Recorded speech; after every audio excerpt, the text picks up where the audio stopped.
This interview is being conducted for the Veterans History Project for the Library of Congress. The veteran's name is Dr. Bill Dowler. He was born November 10, 1932. He served in the Army Artillery during the end of the Korean War in 1955 to 1956. He achieved the rank of Major. We are recording this on Monday, March 28, 2016. I am Madison Martin, and I am conducting this interview. No relation. So, Mr. Dowler, where did you grow up? In southern Missouri, in the Ozarks. Small town was Birch Tree, but we lived about 6 miles from town on a farm. So I grew up on a farm. What crops did your family grow?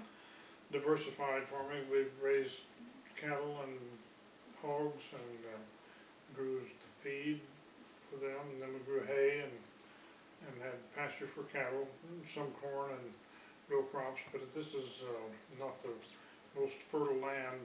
This is more rocky and more suited to pasture and that kind of thing, so that was what we did. Okay. Was there a particular animal that you liked raising as a child? No, not particularly. Favorite animal would have been my dog Brownie. What kind of a dog? It was a mixture of German police and whatever else. Okay. What was one of your favorite activities growing up to do? I enjoyed just having the free run of the farm. I could go anywhere, of course, on the farm, and to the pond or to fish or walk through the woods. Just being on my own and being able to play and have fun was the best time. Mm-hmm. Did you have any siblings? 2 brothers and 2 sisters, all younger than I am. I'm the oldest. Did you enjoy being the oldest child, or did you see it more as a guinea pig type of deal? I think I enjoyed it. They tell me I was spoiled and that I got a lot of advantages, but and that may be true. But of course, I had to help a lot with the younger ones growing up, taking care of them and babysitting, and so I enjoyed that though. Mm-hmm. During schooling, elementary, middle school, did you enjoy school? Some of the school was enjoyable. We went to a one-room school, and all 8 grades were in this one school. There was might have been 20 or 21 of us in the school, something of that, about that number.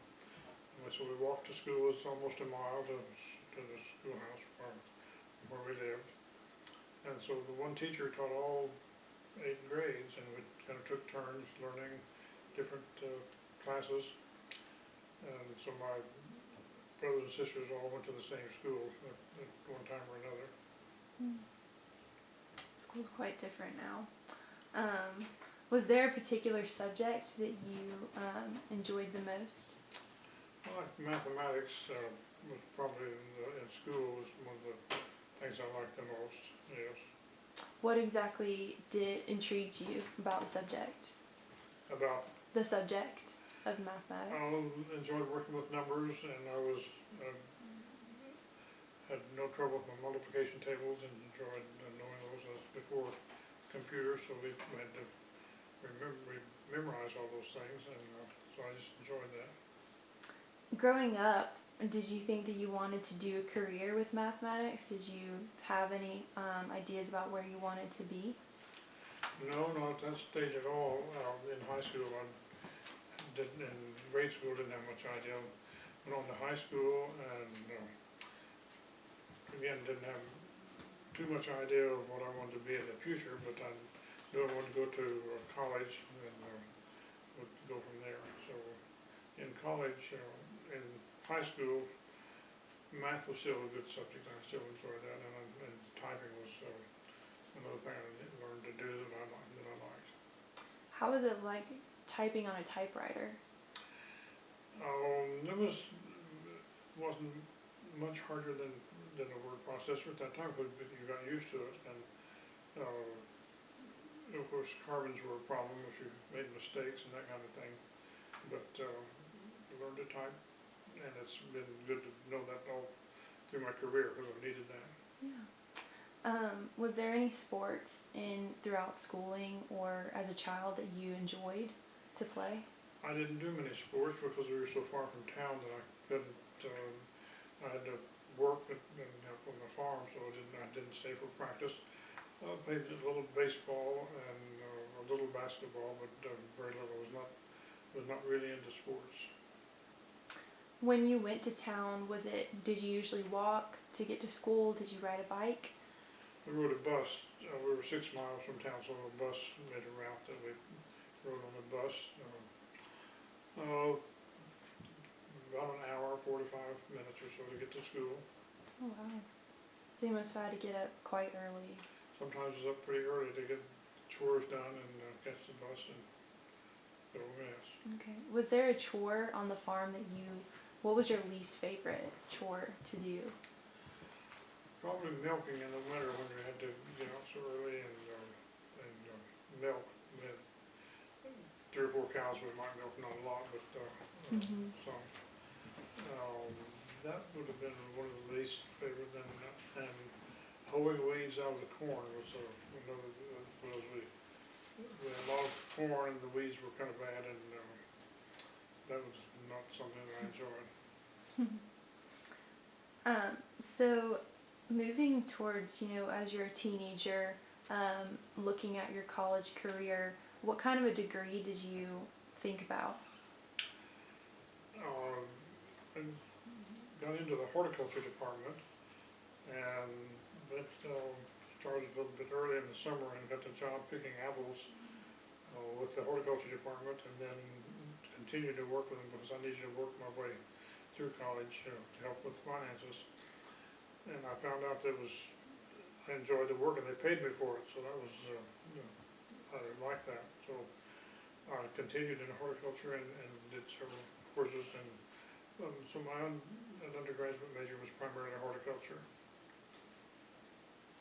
What university was that at? University of Missouri. At that time I thought that I would probably go back to the farm. At least that was my first idea, but as I found out that doing work at college was more fun than farming, so I wasn't sure I wanted to go back. What year did you start at the University of Missouri? 1950.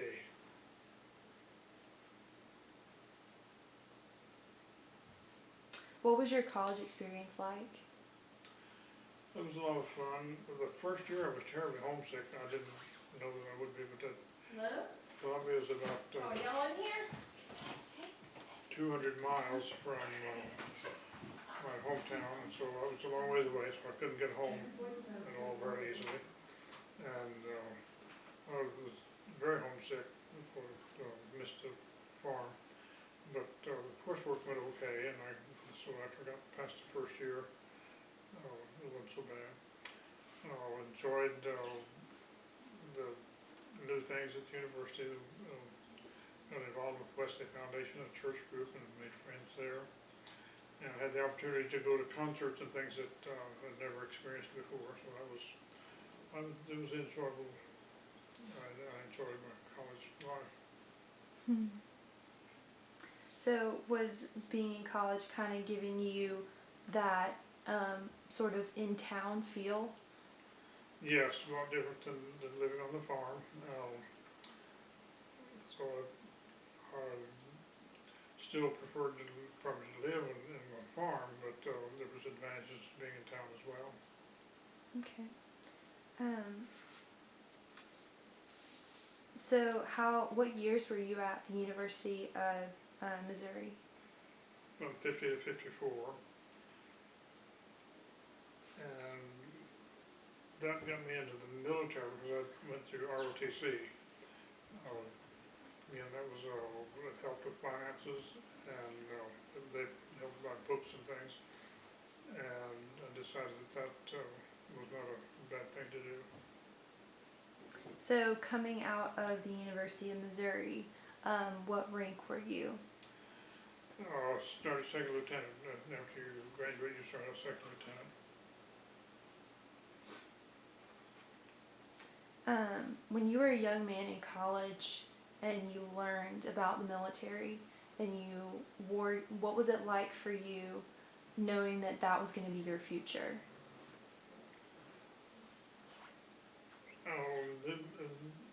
It wasn't so bad. There was no big war going on, other than Mm-hmm. sort of winding up Korea. But Army life wasn't that bad at that time, so I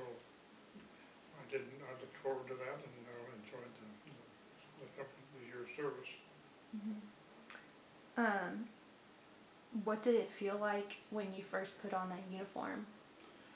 I was proud to put on the uniform and felt I was part of a very important group, a group that was there to protect our country. Mm-hmm. So it was more of a sense of duty rather than obligation. Yes, an opportunity as well. Did you have any family that had served in previously in the military?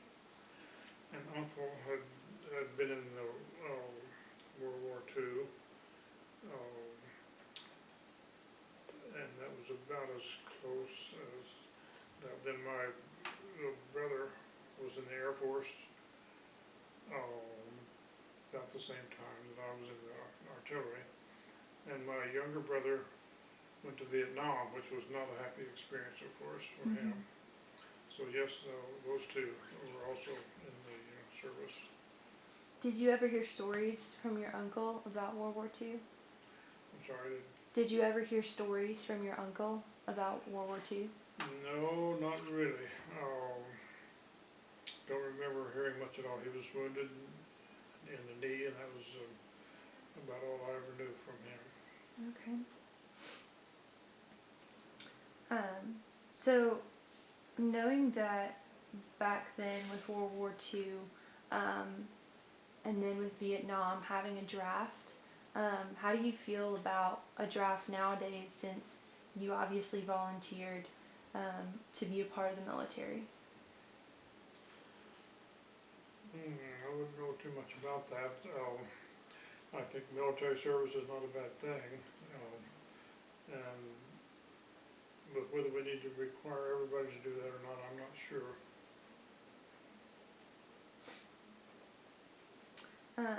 So when you came out of college as a second lieutenant, where were you stationed?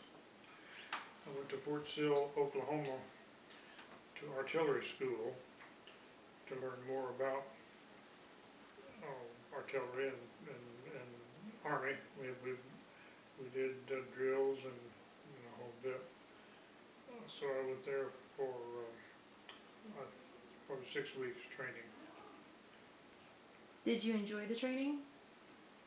Yes, I would say I did, and surprisingly, at the end, I came out with a distinguished military student for the summer, and I didn't anticipate that or expect it at all.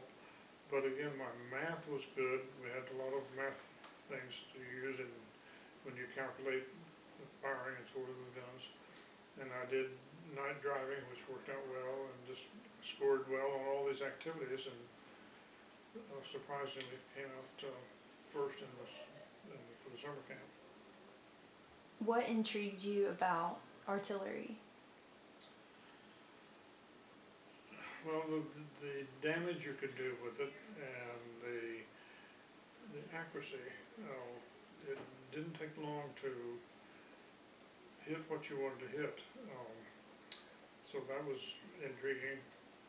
And it was just firing a big gun, which was sort of fun.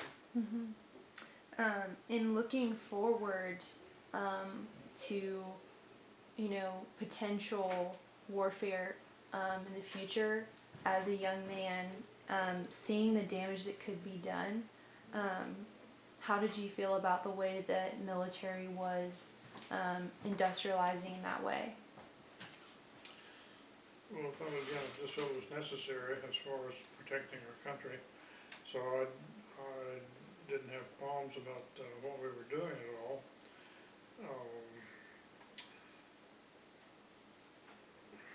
What else would you ask about that? So, what kind of advanced weaponry did you deal with? These were not, I wouldn't say these were advanced, these were just stationary howitzers that we pull behind a big truck, so we can move them around, and so they're not as advanced at all as we are now. Because I was 55, 56, so it was 60 years, 70 years ago. Did you anticipate ever being a part of a war? Possibility, not, there was never anything very close to that, I guess, but we were, kept telling us to be prepared, and we didn't know what might happen, but never felt very threatened, really. Mm-hmm. Growing up during the Great Depression and seeing the effects of World War II, how do you think that growing up within that war generation shaped your mindset towards the military? I always had respect for the military, and I think I still do, because the stories we heard were primarily those of bravery and sacrifice, and of course the terrible loss of life. That was the bad part of it. But not, I hate to say that it was glory, but it was exciting and something that needed to be done. So I always fully supported the military. Did you have any friends that served? Yes. Not close friends, though, that I can recall, and nor that I've kept in touch with.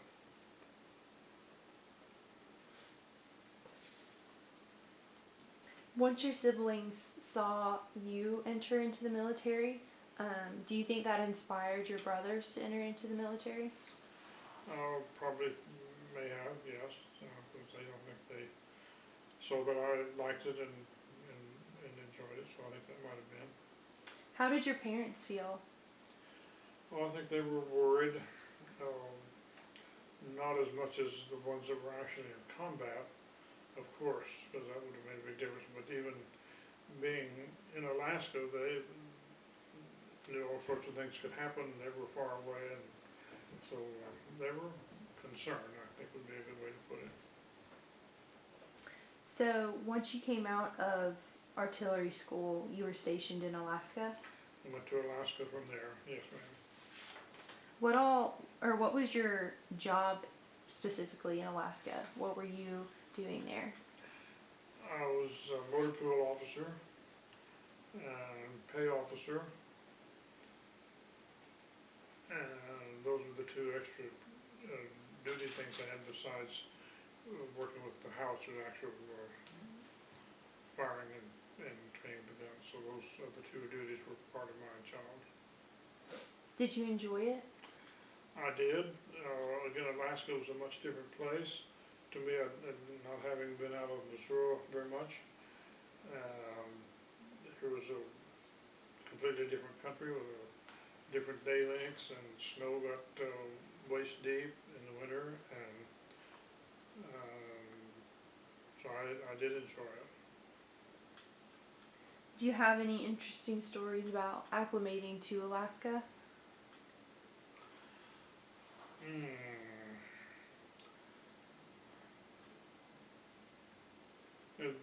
The Northern Lights are one of the most exciting things that, different things that I saw. I always appreciated those. The midnight sun, when it was light, still at midnight or almost light, was another phenomenon that I had not experienced before, so that was quite exciting. The challenges of moving the trucks and all through the snow was a challenge we had to face. So that was a hard job in the winter. But I never had to shoot at anybody, and nobody shot at me, so it was not all that bad. Knowing that you were in close proximity to the Soviet Union, How did that feel? Never worried very much about it. We knew that was a sort of a possibility, but it just wasn't something that we were very concerned about. How did you get to Alaska from Missouri and Oklahoma? I drove from, my grandfather had a fairly new red car, red Chevrolet, and he agreed to sell that to me, and he would get a new car. And so with two friends, we drove cross country, and early winter ran into some snowstorms along the way, but fortunately didn't have any great problems. But we drove to Fort Lewis, Washington, and then shipped the car from there, and we were flown to Alaska. Okay. So I did have a car in Alaska. Mm-hmm. When you found out that the Korean War broke out, how did you feel about that? I never did hear a whole lot about it, and didn't know a whole lot about it. I knew it was a bad place to be, and the Chinese were not good to fight and all, and the weather was terrible. But we didn't hear a whole lot about that at that time. Did you feel isolated at all in Alaska? Not very much, because we were all young men there together, mostly young men, and we had some good times, and it was with the different weather and snow and so forth. We went skiing, and so it was not that bad. What was the most interesting thing that you found to be different in Alaska? Oh, the northern lights and the snow. The northern lights were just fantastic, of course, and then to have snow waist deep was you had to learn how to get around in that and maneuver. So that was the most interesting thing. As a young man in the military in Alaska, how did you see your duty to your country played out? How did you perceive that for yourself? At that time, there was still no question about serving in the military. It was sort of felt it was our duty, and we were again proud to protect our country. Were you concerned at all for those who did serve in combat during the Korean War? That I would serve. Were you concerned about those who were going to be in combat in Korea? Again, I didn't hear that much about. I was more concerned about my status in Alaska and trying to keep things going there and do what I had to do. So I knew more about the Korean War afterwards than I did at that time. So when did you leave Alaska? Was there about 18 months, and then they said, if you want to go back to school, you can have early release. I was supposed to serve 2 years. And I said, okay, I'll go back to school. So then I came back to the University of Missouri and enrolled in a master's program, again in horticulture, and had a very good advisor who helped get me through that with the master's, and worked out very well. Did you enjoy going back to school for a master's degree? Yes, got married early, or not too long into the master's program, and again the GI Bill came through for me, and that made it, didn't have to borrow money, didn't have to work as much, and was able to manage, and so that made it relatively easy to get a master's degree. So I enjoyed that research, doing that very much. What exactly did you research with your master's program? I was working on movement of antibiotics in plants, in plant tissue. That was the primary thing that I worked on. How did you see horticulture moving as an industry and as a profession? It was a very important industry, of course, with all the food and food crops that horticulture is involved in. Um, so I appreciated the chance to study horticulture and major in that. But then when my advisors wanted me to go to Illinois for my PhD, and he had a friend who was an advisor who he knew was very good and wanted me to do plant pathology, which is related to horticulture. And so the horticulture was a good background, but then I finished my work in plant pathology. What did you want to do with your degree? I wanted to continue to do research, because that's primarily the job when you get a PhD.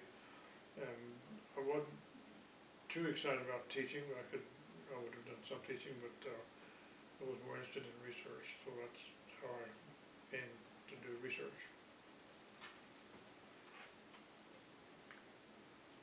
What was it about teaching that made the actual profession more intriguing? I don't like to lecture that much. I enjoy discussion teaching, and I taught some small classes here on bacterial physiology and some other classes, and we'd do smaller classes and sort of discussion type, which was good. But the research to me was more fun, finding out what makes diseases cause problems and how to protect from diseases, and why do trees die or plants die. That was more interesting than teaching to me. Did you ever see yourself going back to the farm at all and taking that knowledge that you had? Not after my first college degree. I don't think so. I decided it was just a much more difficult life, and that I'd rather try and do this. How long did you teach? Oh, I taught a couple of classes, 1 or 2 semesters was about all the teaching that I did. About what year was that? That would have been in, I came here in '61, and the teaching would have been in the '60s. What did you do after teaching? Research was the primary thing. I came here to work on the peach tree disease problem. 2 peach trees were dying early. They weren't lasting as long as they should. And so I studied that with some other researchers, and we tried to find out why and made some corrections. And so that was my first job as a plant pathologist, and it was interesting. Was this a national issue at the time, these peach trees dying? No, primarily southeast. Some in Georgia, but South Carolina, North Carolina. What sort of research did you do with this project? We thought quite a bit of this was bacterial problems, so I worked with bacteria quite a lot. I also worked with a graduate student who studied nematodes, and we found that nematodes were a major part of the problem in the soil, destroying the roots and causing damage. So we learned how to address that. And we learned that the time of pruning was important. That was sort of the horticulture background, that if you prune before January 1st, the trees were much more likely to die than if you waited until after January 1st. So that was the kind of research that we did to try and help solve these problems. How long was your research? Well, I started in '61 and retired in '91, so it was 30 years total. But the research was here until 1975, and then I moved to headquarters for the agriculture at Beltsville, Maryland, and it was on the national program staff there where I supervised programs. I didn't do the actual research as much, but I supervised plant pathology and nematology programs. It's quite an interesting job. So you got married while you were getting your master's degree. Where did you get married?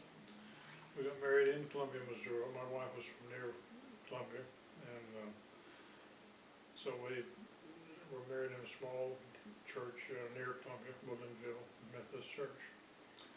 It snowed, and it was in January, so it was a snowy time, but worked out all right.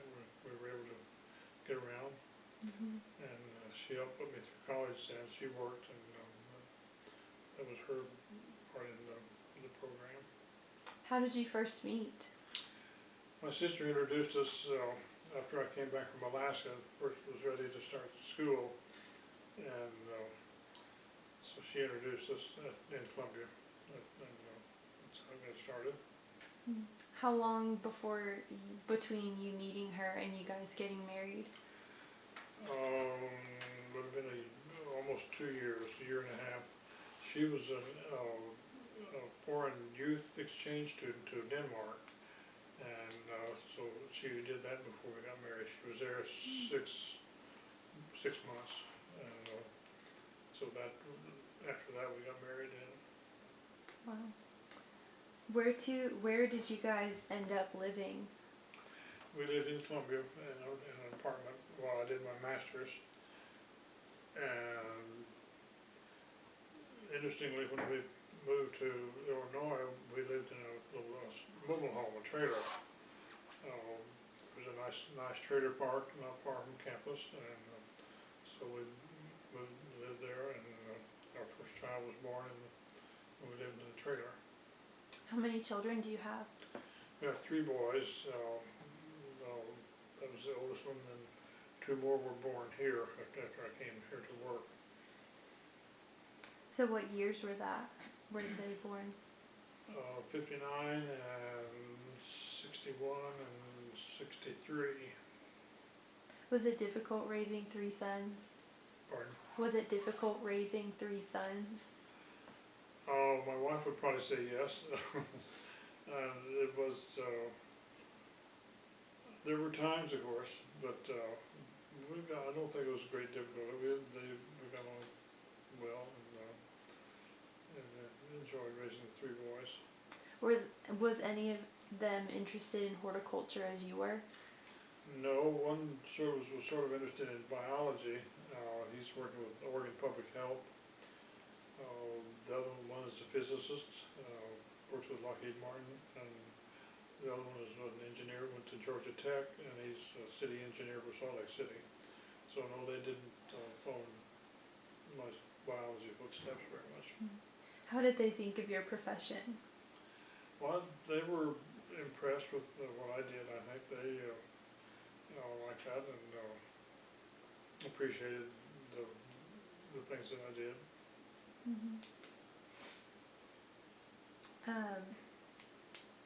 When did you move here to South Carolina permanently?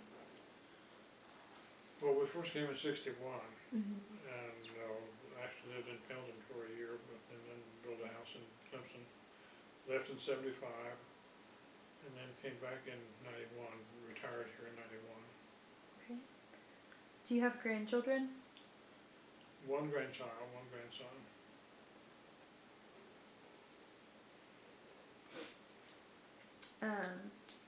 Before we conclude, do you have any lasting words of wisdom over your years that you would like to share?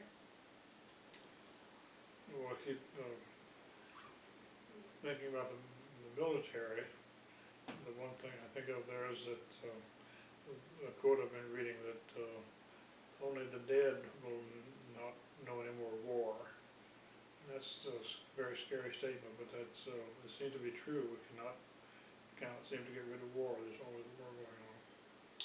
So that's not a nice quote, but that's what I think of. Other than that, the best thing is to take each day at a time, one day at a time, and enjoy it, because you don't know how many we have left. Mm-hmm. Growing up within a generation that saw the effects of war quite differently than my generation, how does that feel looking at where our country and where the world is heading militarily? It's just scary, I guess would be the best way to put it. I don't have the answers as to what would be the best way to approach our problems, but obviously we have problems we need to address, and we hope that we'll figure out the best way to address them. Growing up within the Great Depression and seeing the effects of the New Deal and the FDR administration, how did you see politics change within that time period?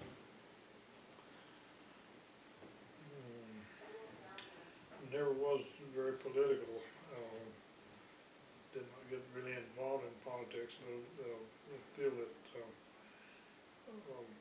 politics worked better, I think, then than it does now. I can't explain why. I don't know the reasons why, but that seemed to be the case. I think the parties worked better together.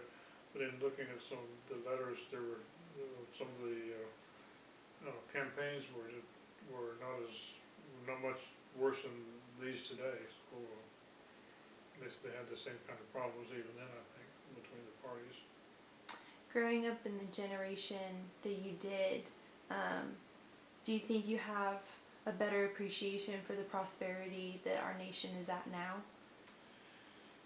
Yes, and that's still a problem with my siblings and myself. As far as money is concerned, we're frugal to a fault almost.